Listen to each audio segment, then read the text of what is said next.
And welcome back at 5 o'clock. President Trump is giving his daily briefing. Let's take a listen. And if you take a look at our southern border, we would have criminals pouring through. The wall is getting close to 290 miles long, and it's having a huge impact. So we disagree with him on that. That's one of the many things that we disagree with. But while Joe Biden would allow rioters and looters and criminals and millions of illegal aliens to roam free in our country, he wants the federal government to issue a sweeping new mandate to law-abiding citizens. He wants the President of the United States, with the mere stroke of a pen, to order over 300 million American citizens to wear a mask for a minimum of 3 straight months.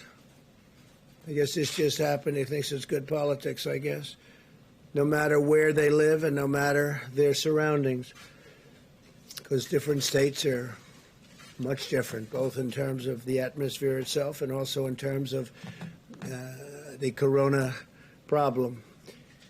He does not identify what authority the president has to issue such a mandate or how federal law enforcement could possibly enforce it, or why we would be stepping on governors throughout our country, many of whom have done a very good job, and they know what is needed.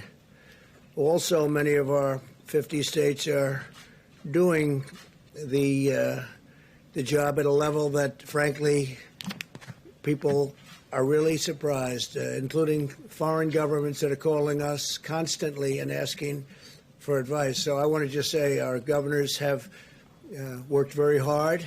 They've worked with Vice President Pence and myself and everybody else that's been going. We have Scott now involved, and so Scott, congratulations, but you'll be working with a lot of governors. You've already started, and Dr. Fauci and Dr. Birx.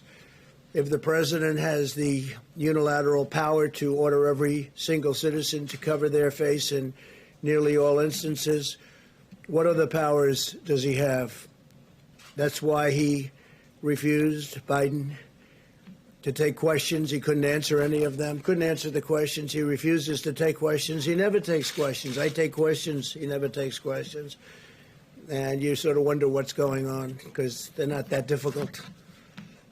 Some can be nasty, but they're not that difficult. But he never takes questions. So he just, I guess, left. I didn't see it, but I guess he just left the podium. Put it in your minds.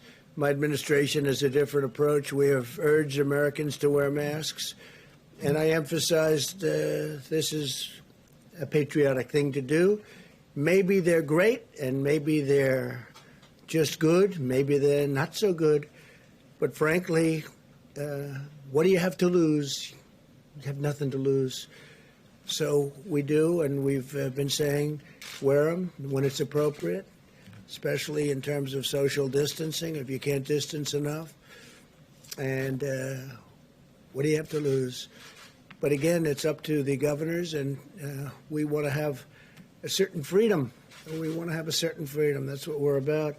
At the same time, we also understand that each state is different and is facing unique circumstances. You have very, very different states facing very unique differences and circumstances. We've entrusted the governors of each state, elected by the people, to develop and enforce their own mask policies and other policies, following guidance from the federal government and CDC. We're working with each state to implement a plan based on the facts and science. We will continue to urge Americans to wear masks when they cannot socially distance, but we do not need to bring the full weight of the federal government down on law-abiding Americans to accomplish this goal.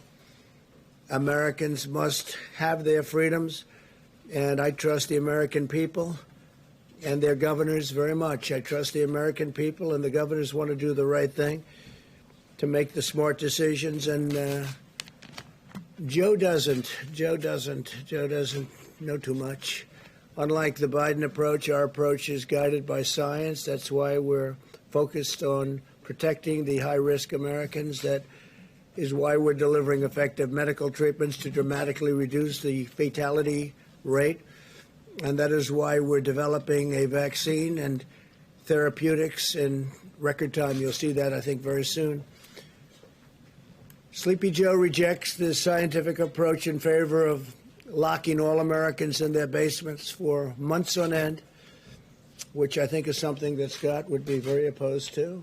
I think I can speak for you. We've been dealing pretty strongly. President Trump giving his daily coronavirus briefing and using it to try to point out the differences between his approach to the coronavirus and the approach of his opponent, presumptive Democratic nominee for president, former Vice President Joe Biden. We'll continue.